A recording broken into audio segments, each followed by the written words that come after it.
کہ وہ ذکر محمد والے وسلم کریں. صلوات پڑھیں.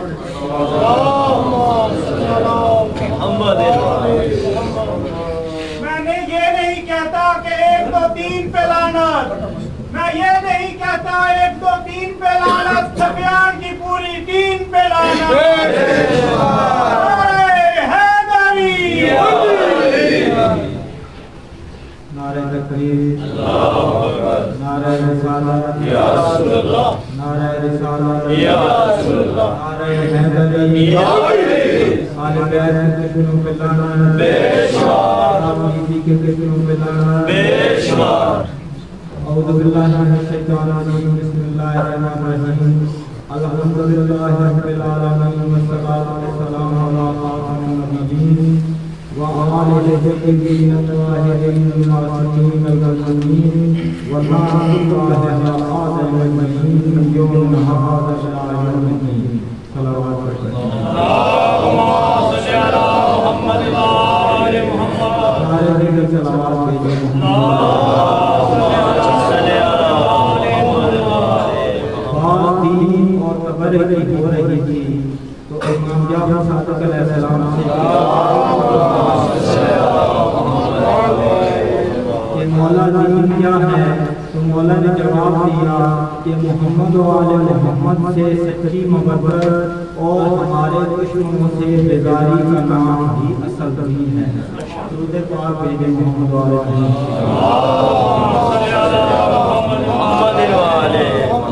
بات عقیدے کی ہو رہی تھی. عقیدے کے لحاظ سے سب سے پہلے امام جعفر صادق علیہ السلام کا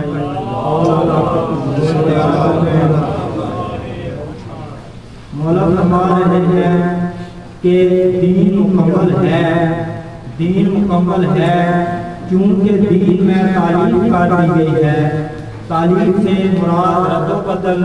کچھ چیزیں ڈال دی گئی ہیں، کچھ چیزیں نکال دی گئی ہیں. مولا فرما رہے ہیں دین مکمل ہے، لیکن چونکہ دین میں تعلیم کر دی گئی ہے لہذا جب سرکار امام زمانہ علیہ السلام کا ظہور ہوگا تو اصل دین جو ہے اس وقت رائج ہوگا. تو اگر اس حوالے سے دیکھا جائے تو بہت سے واقعات بھی تاریخ میں ایسے ہیں جو ہم تک آگے بڑھے ہیں، کیونکہ اصل میں ہمارے پاس بھی اتنے ہم دنیا میں مگن ہو چکے ہیں کہ ہم مومن تو اپنے آپ کو کہلوا سکتے ہیں، لیکن معصومین کی نظر میں ہمارا کیا رتبہ ہے یہ ہم نہیں جان سکتے، کیونکہ ہمارا اپنا نعرہ ہے کہ ہم شیعہ ہیں، ہم مومن ہیں، ہم سب کچھ ساری دنیا ساری ذمہ داریاں ادا کر رہے ہیں. اسی طرح ایک کتاب ہے جس کا نام ہے الاحتجاج الطبرسی، علامہ طبرسی کی لکھی کتاب ہے. اس میں سرکار امام زمانہ علیہ السلام کی ایک توقیع ہے. توقیع اسے کہتے ہیں جو سرکار امام زمانہ علیہ السلام نے اپنی غیبت صغریٰ میں جو اپنے نائبین سے رابطہ رکھا یعنی پائی پیری، تو اس توقیع میں یہ الفاظ ہیں. سرکار امام زمانہ علیہ السلام فرما رہے ہیں ہمیں ایسے جائے احمد اور نامحاجیوں نے جن کے دینوں اعتقاد سے مچھر کا پار زیادہ وزنی ہے ہمیں بڑی اذیت پہنچائی ہے. تو اس حوالے سے دیکھا جائے تو ہمارے درمیان جو ہے بہت زیادہ معاملات میں ہمانگی نہیں پائی جاتی. تو یہ ساری چیزیں تو جب سرکار امام زمانہ علیہ السلام آئیں گے تو کلیئر ہونے کی کوشش کرنا چاہیے کہ ہر حوالے سے یونائٹڈ ہو کر منظم ہو کر حسینیت کو ہمیں آگے بڑھانا ہے. کیونکہ اگر مولا حسین علیہ السلام کی شہادت کے حوالے سے اگر کربلا کا استغاثہ دیکھا جائے حل منا سجانا تو اس حوالے سے یہی ہے کہ میرے حسینیت کے مشن کو جاری و ساری رکھنا ہے. اس کو جہاں تک بھی ہو جہاں تک ممکن ہو ہر حوالے سے اس کو زندہ رکھنا ہے. درود پاک بھیجے محمد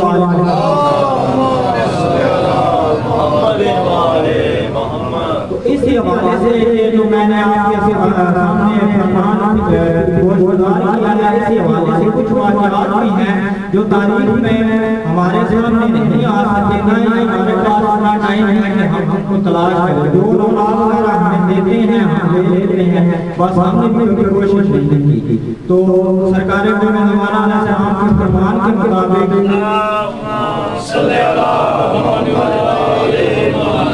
اس میں حقیقت بھی ہے جو راج والا واقعہ ہے یہ مکمل حد تک نہیں پہنچا۔ میں کوشش کرتا ہوں کہ آپ کے گوشت گزار جہاں تک آپ نے سنا ہوا ہے کہ سرکار رسالت ہے، رائے پاتا ہے، رائے ایک یہودی ہے، بتائے یہودی ہے، لیکن اندر سے نہ جانے کیا ہے کہ آپ کو تھوڑی دیر میں پتہ چل جائے گا۔ بات ہو رہی تھی عقیدے کی، ہم کو اپنے آپ کو سمجھتے ہیں کہ ہم شیعہ ہیں، ہم مومن ہیں، لیکن آج ایک یہودی کا عقیدت دیکھنی ہے، اس کا عقیدہ دیکھنا ہے۔ تو دربار رسالت ہے، رائے وہاں پہ آتا ہے، رسول پاک سے التجا کرتا ہے کہ میرے ماں اولاد نہیں ہے، آپ دعا فرمائیں کہ مجھے اولاد نبینا سے یعنی میں مستفید ہو جاؤں۔ تو اس حوالے سے رسول پاک نے اس کا مطالعہ کیا۔ آپ نے کہا کہ تمہارے مقدر میں جو ہے وہ اولاد نہیں ہے۔ رسول پاک نے کس وجہ سے یہ کہا؟ کیونکہ معصوم یہ واقعہ اس لیے یہاں پہ سوچنا چاہیے کہ رسول پاک نے کیوں نہیں دیا اور مولا حسین نے کیوں دے دیے۔ اصل میں اس میں بہت زیادہ ایک ریزن ہے۔ رسول پاک نے اگر نہیں دیے تو اس وجہ سے نہیں دیے کہ رائے پور اس وقت شادی نہیں ہوئی، کیونکہ رائے پور سے کہتے ہیں اس طرح ہمارے مسلمانوں میں کلندر ہوتا ہے وہ کبھی شادی نہیں کرتا۔ رائے بیسیکلی اپنے مذہب کے کلندر کا نام ہے، اسے رائے کہتے ہیں۔ اور جو ہے ہندوؤں میں ہوتا ہے جوتشی ہوتا ہے، وہ اپنے یعنی رام کرشن کے ساتھ لوگ پیدا کر لیتا ہے، کبھی شادی نہیں کرتا۔ اس حوالے سے کیونکہ اس کی شادی نہیں تھی، رسول پاک ہے شریعت کے نبی اور شریعت میں شادی کا ہونا لازم ہے، اس لیے رسول پاک نے کہا تھا کہ تمہارے مقدر میں اولاد نہیں ہے۔ اور مولا حسین نے دیے کیوں ہیں؟ مولا حسین جب رائے پاک نکلا ہے بہت پریشان، تو مولا نے ہاتھ نہیں پکڑا، مولا حسین بادشاہ نے ہاتھ نہیں پکڑا بلکہ حق نے ہاتھ پکڑا ہے، کیونکہ رائے انجیل میں پڑھ کے آیا تھا، اس بات پہ یقین تھا اس کا، پڑھا اس نے کیا تھا انجیل میں، اس نے انجیل میں یہ الفاظ پڑھے تھے کہ حق سے جس طرح بھی جس حالت میں بھی جو کچھ بھی مانگو گے، حق سے جس حالت میں بھی جس طرح سے بھی جو کچھ بھی مانگو گے وہ ملے گا۔ اس لیے مولا حسین نے اس کا ہاتھ تھاما، مولا حسین بادشاہ نے اس کا ہاتھ نہیں تھاما، حق نے اس کا ہاتھ تھاما۔ حق نے جب ہاتھ تھاما دربار رسالت میں دوبارہ گئے ہیں آپ نے کیوں اسے انکار کیا، اس کے حوالات نہیں ہے؟ تو رسول پاک اپنے موقع پر بالکل درست تھے، کیونکہ وہ نبی ہیں شریعت، اور شریعت میں جب تک شادی نہ ہو اولاد نہیں مل سکتی۔ تو جب اس طرح ہوا تو مولا حسین نے کیونکہ اب حق کی باری ہے تو حق کو دینے پڑتے ہیں۔ قرآن پاک میں آیت بھی ہے کہ اگر حق کو شکست کبھی بھی نہیں ہو سکتی، کیونکہ اگر حق کو شکست ہو جائے زمین و آسمان آپس میں سمتے چاروں آپس میں ہر چیز فنا ہو جائے، ہر چیز تباہ ہو جائے، حق کو شکست کبھی نہیں ہو سکتی۔ تو اس حوالے سے مولا حسین بادشاہ نے انگلی اٹھاتے ہوئے آسمان کی طرف کہا اور پتہ گیا کہ بیٹھے ہوئے ذوالجلال کو جلال آیا، اور اللہ خداوند عالم نے کہا کن، پہلے نہیں تھے لیکن اب دینے پا رہے ہیں، اسی وجہ سے دینے پا رہے ہیں، اب حق دلوا رہا ہے اور حق کے لیے ضروری ہے کہ آپ دیے جائیں۔ تو جیسے مولا حسین نے دوسری دفعہ دو کہا، رب کائنات نے کہا کن، اسی طرح ترتیب کے ساتھ ساتھ جو ہے نازل ہوئے، ساتھ نازل ہوئے جب وہ رائے پہ تھا، وہ مولا حسین علیہ السلام کے جو ہے قدموں میں گر گیا اور کہنے لگا کہ میں کلمہ پڑھنا چاہتا ہوں۔ مولا حسین بادشاہ آپ اسے کیا جواب دے رہے ہیں؟ مولا حسین بادشاہ فرما رہے ہیں حسین کو ماننے کے لیے کلمہ گو ہونا ضروری نہیں، حسین کو ماننے کے لیے شیعہ ہونا ضروری نہیں، حسین کو ماننے کے لیے مومن ہونا ضروری نہیں، حسین کو ماننے کے لیے دو چیزوں کا ہونا ضروری ہے، ایک انسان کا انسان ہونا ضروری ہے، دوسرا غیرت مند ہونا ضروری ہے۔